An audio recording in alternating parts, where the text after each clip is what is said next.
cermat, ya tentu ada waktunya nanti akan ke situ. Tapi kalau kita biarkan terus kan tidak bagus. Tapi Presiden memerintahkan kami untuk cermat supaya rakyat-rakyat itu kalau harus menerima nanti bantuan langsung tepat sasaran. Sudah tahu pemimpinnya nggak benar, pemimpinnya ini pendusta, bahkan aro'aitalaji yukacibubidin itu surat Al-Maun, ini pemimpin pendusta. Jadi kalau pemimpinnya dusta harusnya diberikan perlawanan, bukan didukung. Nah, perlawanan kita konstitusional, nggak boleh anarkis. Maka gerakan kita akan berlanjut ke Jakarta tahap ketiga, insya Allah setelah tanggal 10. Bantuan langsung tunai yang dijanjikan oleh Presiden Jokowi dan jajarannya itu, bagi kami itu hanya kamuflase belaka karena alokasi anggaran biasanya dan sering terjadi tidak tepat pada sasaran. Karena kenapa? BBM bersubsidi saja biasanya tidak tepat bersasaran, sehingga bagi kami kita harus mencarikan solusi. Salah satunya Presiden harus menarik pernyataannya dan kemudian menstabilkan semua harga bahan bakar minyak dan juga menstabilkan harga bahan-bahan pokok lain. Ini masalah kita rame-rame, seperti kita menghadapi COVID, masalah dunia juga masalah Indonesia. Jadi kita harus satu, harus kompak. Jadi jangan ada bicara pemerintah tidak paham, kami sangat paham masalahnya.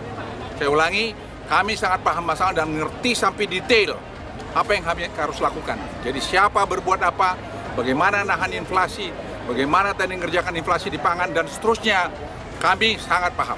Jadi kalau ada yang bicara sana-sini, itu tidak benar. Dan kita ini sangat jelas telah terbukti tidak ngerti hukum.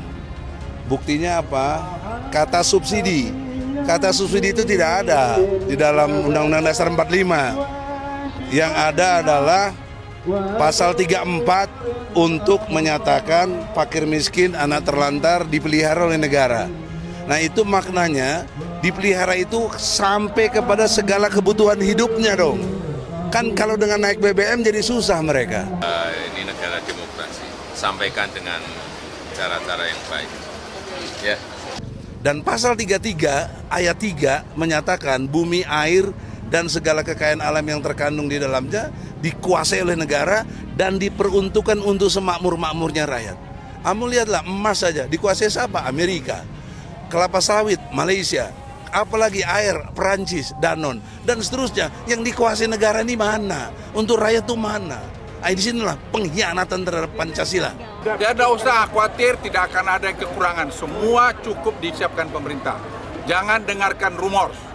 Dengarkan pemerintah, pemerintah akan memberikan terbaik buat rakyatnya. Dan itu instruksi dari Presiden Joko Widodo. Sesalkan kenaikan harga BBM yang telah dilakukan oleh pemerintah, yang sudah pasti akan menyebabkan inflasi, sehingga harga-harga kebutuhan hidup sehari-hari akan meroket.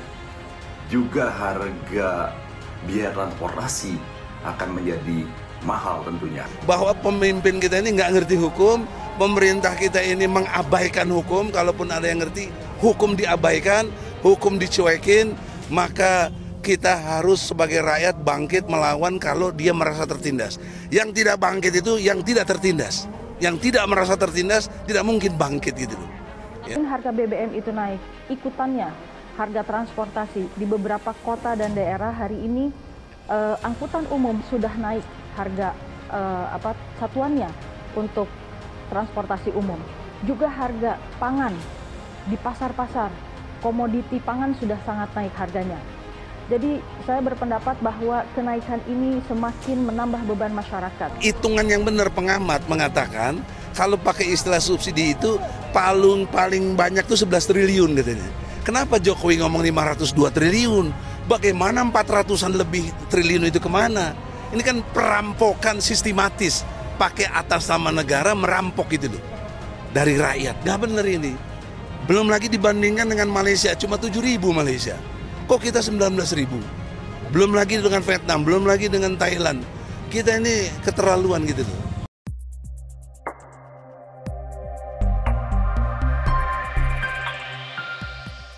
Demo menolak BBM naik bakal digelar di berbagai tempat di wilayah Indonesia. Hal tersebut sehubungan dengan pengumuman dari Presiden Joko Widodo, Jokowi, tentang harga BBM terbaru. Presiden Jokowi telah resmi mengumumkan kenaikan harga BBM. Harga bahan bakar minyak BBM terbaru ini berlaku mulai Sabtu, tanggal 3 September tahun 2022.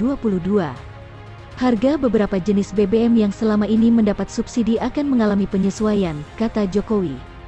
Imbas BBM naik usai pengumuman kenaikan harga BBM dari Presiden Jokowi, banyak pihak yang ramai-ramai mengkritik keputusan pemerintah tersebut.